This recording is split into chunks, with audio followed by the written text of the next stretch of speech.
오늘부터는 예수님의 탄생을 기다리고 다시 오실 예수님을 기대하는 대림절이 시작됩니다. 이 대림절 4주 동안 그리스도인들이 해야 될 사항들이 있는데요.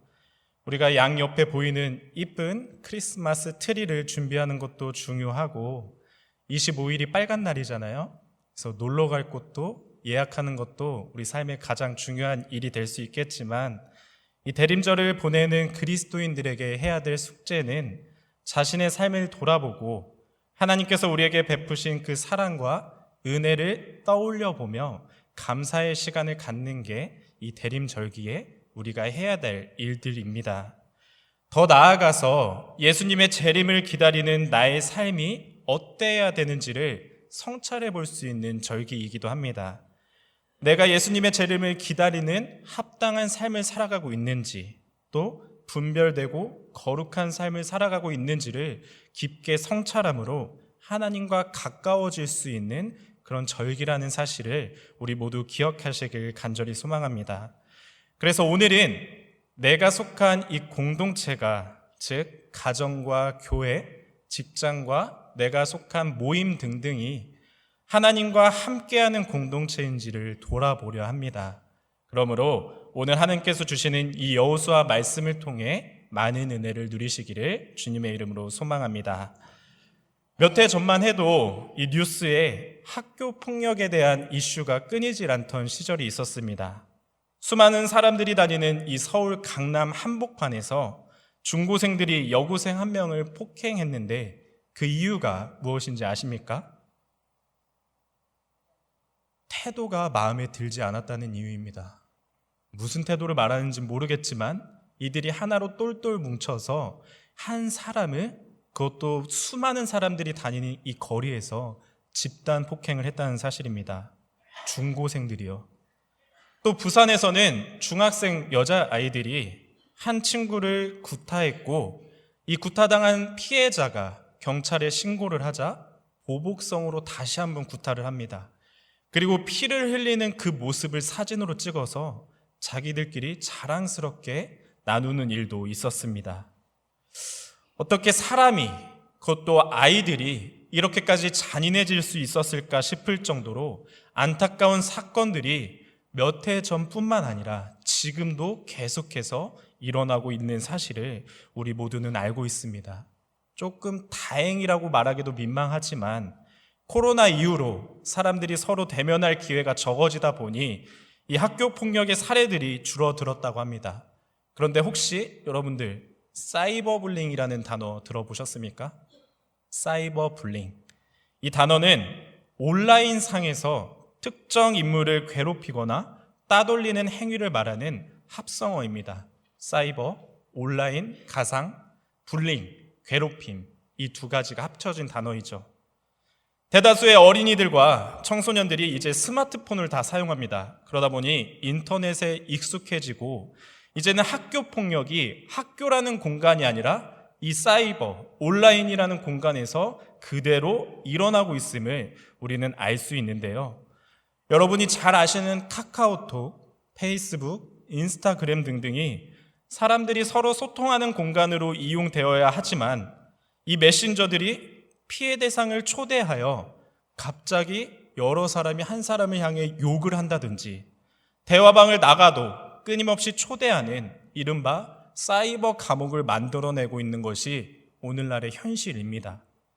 방송통신위원회의 2021년 사이버 폭력 실태 조사의 결과에 따르면 이 학생들이 사이버 폭력을 경험한 이 수치가 23.4%로 조사됩니다. 그런데 불과 1년 만에 2022년에는 수치가 37.5%로 늘어납니다. 10명 중 4명의 아이들이 사이버 폭력을 경험하고 있는 것이죠.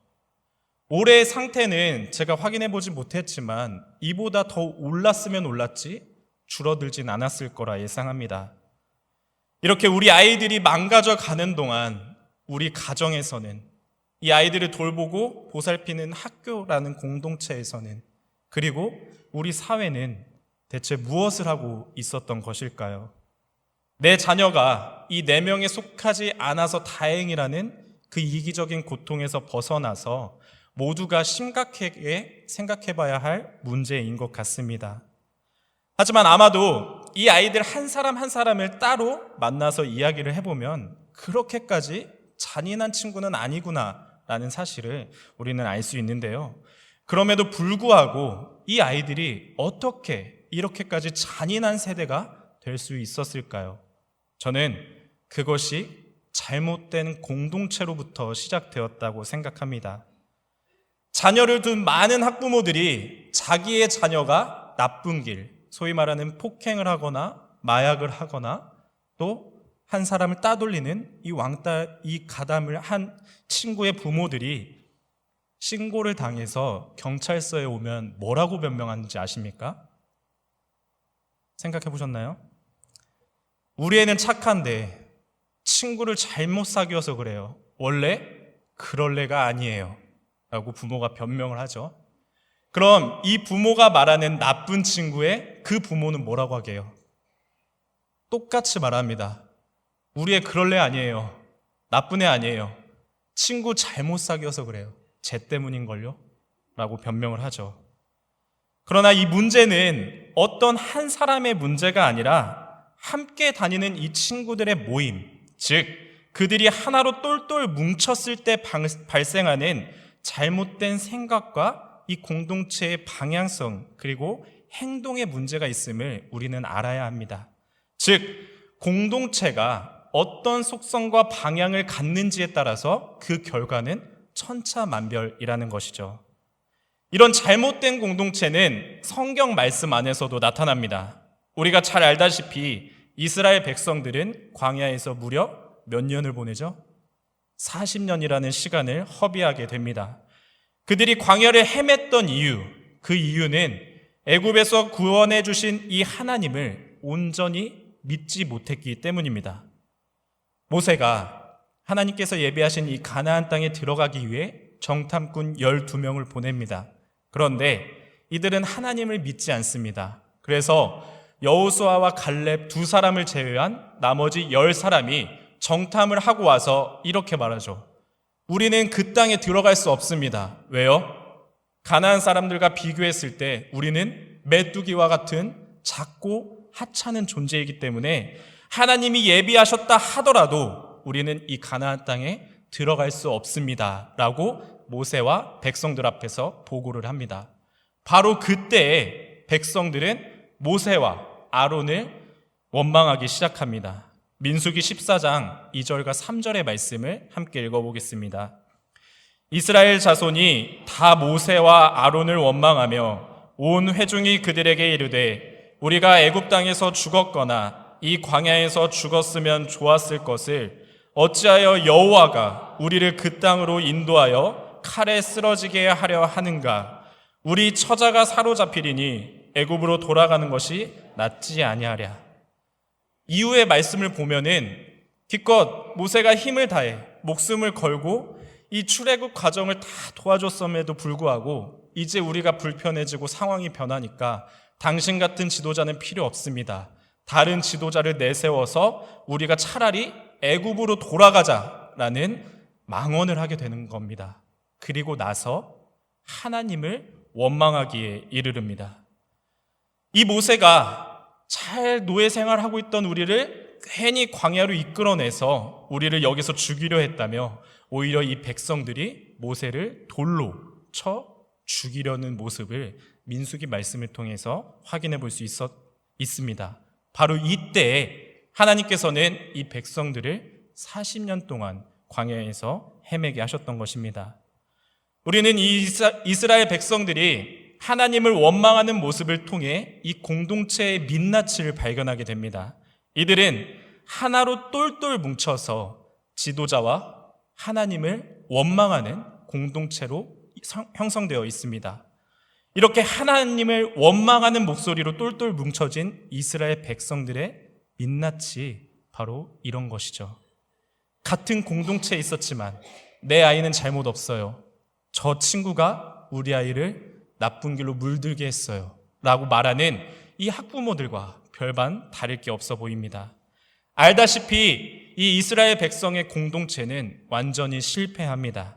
그들이 잘못된 생각과 잘못된 계획으로 하나가 되었기 때문에 나름대로 하나의 공동체를 이루곤 있었지만 중요한 것은 하나님 보시기에 이 공동체가 아름답지 못했다는 것입니다.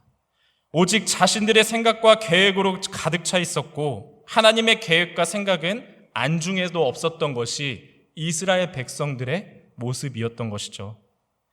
이렇게 성경에 나타난 이스라엘 백성들의 모습은 언제나 자신들의 생각과 계획이 이루어지지 않을 때마다 하나님을 원망하기 시작합니다. 그 공동체가 추구하는 가치와 목적에는 하나님의 꿈과 비전은 전혀 담겨있지 않았기 때문입니다. 이 모습을 모두 지켜보신 하나님께서는 이 이스라엘 세대, 지금 이 세대에게 가나안 땅을 허락하지 않으십니다. 잘못된 공동체가 내가 예비한 곳에 들어가게 돼봤자 그곳에서 만들어갈 세상은 하나님의 꿈과 비전과는 동떨어진 세상을 만들어갈 것이 분명했기 때문입니다. 애굽에서 노예 생활을 하면서 배웠듯이 힘을 길러서 다른 나라를 치고 다른 민족을 노예로 부리고 핍박하면서 자신들끼리만 잘 먹고 잘 사는 나라를 만들 것이 분명했기 때문에 하나님께서는 이 세대에게 가나안 땅을 허락하지 않으십니다. 때문에 하나님께서는 광야라는 척박한 땅에서 40년 동안 이 백성들을 양육하시죠. 그리고 온전히 하나님의 공동체로 훈련시키셔서 이 공동체가 비로소 하나님과 함께하는 공동체가 됩니다. 이 모습이 어떤 모습으로 나타나는지 오늘 말씀을 통해 함께 살펴보려 합니다. 중요한 것은 이제부터인데요. 이스라엘 백성들이 40년 동안 하나님께 훈련받고 양육받아서 변화된 모습을 오늘 말씀을 통해 알 수 있는데 혹시 여러분들은 발견하셨습니까? 어렵죠. 이스라엘 백성들이 이제 가나안 땅에 가기 위해 요단강 앞에 섭니다. 평소 같았으면은 이 백성들이 배를 가지고 있었을까요? 아니면 이 강을 건너기 위한 다리를 만들 수 있는 기술이 있었을까요? 넘실거리는 강을 건널 수 없었기 때문에 이스라엘 백성들은 평소와 같이 불평과 불만을 했을 것입니다. 40년 전 그날처럼요. 왜 굳이 우리를 이 땅에 이끌어내서 이 강 앞에서 무력하게 만드냐? 하나님을 원망하며 지도자를 죽이려 했겠죠. 그런데 40년 동안 하나님에게 양육받은 백성들이 달라진 모습을 우리는 15절의 말씀을 통해 보게 됩니다. 이 말씀을 함께 읽어보겠습니다. 요단이 곡식 거두는 시기에는 항상 언덕에 넘치더라. 궤를 맨 자들이 요단에 이르며 궤를 맨 제사장들의 발이 물에 잠기자 라는 말씀 보고 계신가요? 이 상황을 되짚어보면 자신들을 집어삼킬 듯한 이 강물이 눈앞에서 넘실거리는데도 불구하고 그대로 제사장들이 강을 향해 한 발짝 내밀었다는 것입니다. 40년 전과는 다르게 하나님께 양육받은 백성들이 이제는 하나님을 원망하지 않고 하나님이 가라고 하는 그 말씀을 지키려고 넘실거리는 강 앞에 하나님 이제 어떻게 하죠? 이제 어떻게 해주실 거예요? 불평하는 것이 아니라 언약궤를 메고 한 발짝 들어갔다는 겁니다. 제사장들의 발이 물에 잠겼다는 말씀이죠. 16절의 말씀을 함께 보실까요? 곧 위에서부터 흘러내리던 물이 그쳐서 사르단에 가까운 매우 멀리 있는 아담 성읍 변두리에 일어나 한 곳에 쌓이고 아라바의 바다 여매로 향하여 흘러가는 물은 온전히 끊어지매 백성이 여리고 앞으로 바로 건널세. 구원의 은혜를 베풀어 주신 하나님께 늘 불평과 불만, 내 상황과 여건을 바꿔달라는 기도를 했던 이 백성들이 신앙생활을 하나님께 배우고 양육하는 과정을 통해서 이제는 불평불만을 하는 것이 아니라 하나님을 온전히 믿게 되었다는 것입니다. 이 백성들이 하나님의 말씀을 지켜 행할 때 비로소 하나님께서는 하나님의 능력을 우리에게 보여주셨다는 이 말씀을 마음속 깊이 간직하시기를 주님의 이름으로 소망합니다. 40년 전 이스라엘과 지금의 이스라엘은 백성이라는 이름으로 하나의 공동체를 똑같이 이루고 있습니다.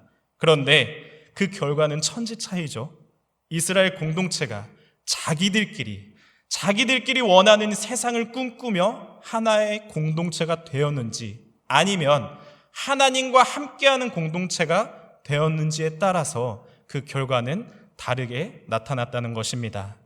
기억해보면 이 40년 전에 이스라엘 공동체가 하나님과 함께 되지 못했을 때, 그리고 하나님을 제외하고 내 생각과 내 뜻대로 행해지지 않았을 것을 보면서 하나님을 원망했을 때 그들은 하나님이 원하시는 그 나라에 들어갈 수 없었습니다. 하지만 이스라엘 공동체가 진정으로 신실하신 하나님을 믿고 하나님과 함께 되자 가나안 땅을 손에 거머쥘 수 있었다는 사실을 우리는 믿게 됩니다.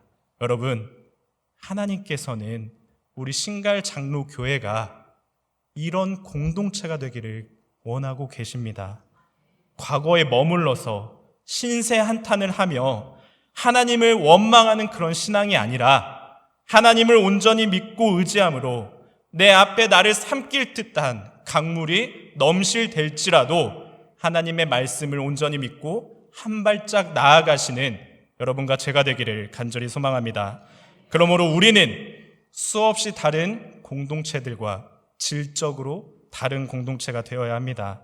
우리는 하나님의 생각과 하나님의 마음으로 또 그분의 계획과 그분의 목적을 따라 하나님과 함께하는 공동체가 되어야 할 줄로 믿습니다. 그러기 위해서는 지금 내가 속한 이 공동체가 하나님의 말씀을 잘 따르고 있는지, 하나님이 원하시는 그 법과 그 나라에 알맞게 가고 있는지를 돌아봐야겠죠. 교회 공동체뿐만 아니라 내 가정이, 내가 다니고 있는 그 모임들이, 내가 만나는 이 사람들과의 관계 속에서 하나님의 살아계심을 나타내고 증거하고 있는지를 돌아보는 절기가 바로 이 대림절입니다. 또한 하나님께서는 이 말씀을 통해 우리를 위로하고 계십니다.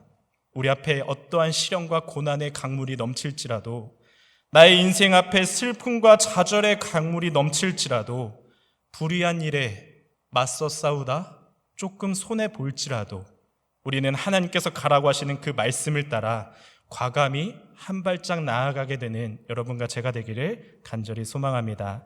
말씀을 마무리하겠습니다. 신앙생활을 좀 하다 보면 하나님께 원하는 우리의 소원과 목적들이 생겨나게 됩니다. 그런데 하나님께서는 이 소원과 목적들을 이루어 주실 수 있는 분임에도 불구하고 왜 기다리라 하고 왜 그것을 곧바로 이루어 주지 않으실까요? 왜일까요? 이스라엘 백성들처럼 내가 애굽에서의 그 생활을 벗어내지 못하면 상황과 여건이 바뀌어 봤자 너는 똑같이 살아갈 거 아니야 라는 하나님의 염려 섞인 이 목소리를 들을 수 있게 되기를 간절히 소망합니다. 내가 변해야 합니다. 내가 하나님의 말씀을 따라 사는 진정한 그리스도인이 되어야 할 줄로 믿습니다. 그렇게 한 발자국 나아가서 성장하는 신앙인이 될 때 비로소 하나님께서는 우리의 목적, 우리의 상황과 기도의 제목들까지 모두 이루어 주실 줄로 믿습니다. 그러니 오늘 말씀을 잘 기억해서 나를 돌아보고 이 공동체를 돌아보는 시간을 가져보시길 바랍니다. 또한 하나님께서 말씀하시는 이 본질 이외에 가십거리나 소문들을 따라서 누군가를 따라서 신앙생활을 하지 않기를 간절히 소망합니다. 이스라엘 백성들이 실패할 수밖에 없었던 이 원인을 기억하고 진리의 길로 인도하시는 하나님을 새롭게 만났다 경험하게 되는 우리 신갈 장로교의 모든 성도님들 되시기를 주님의 이름으로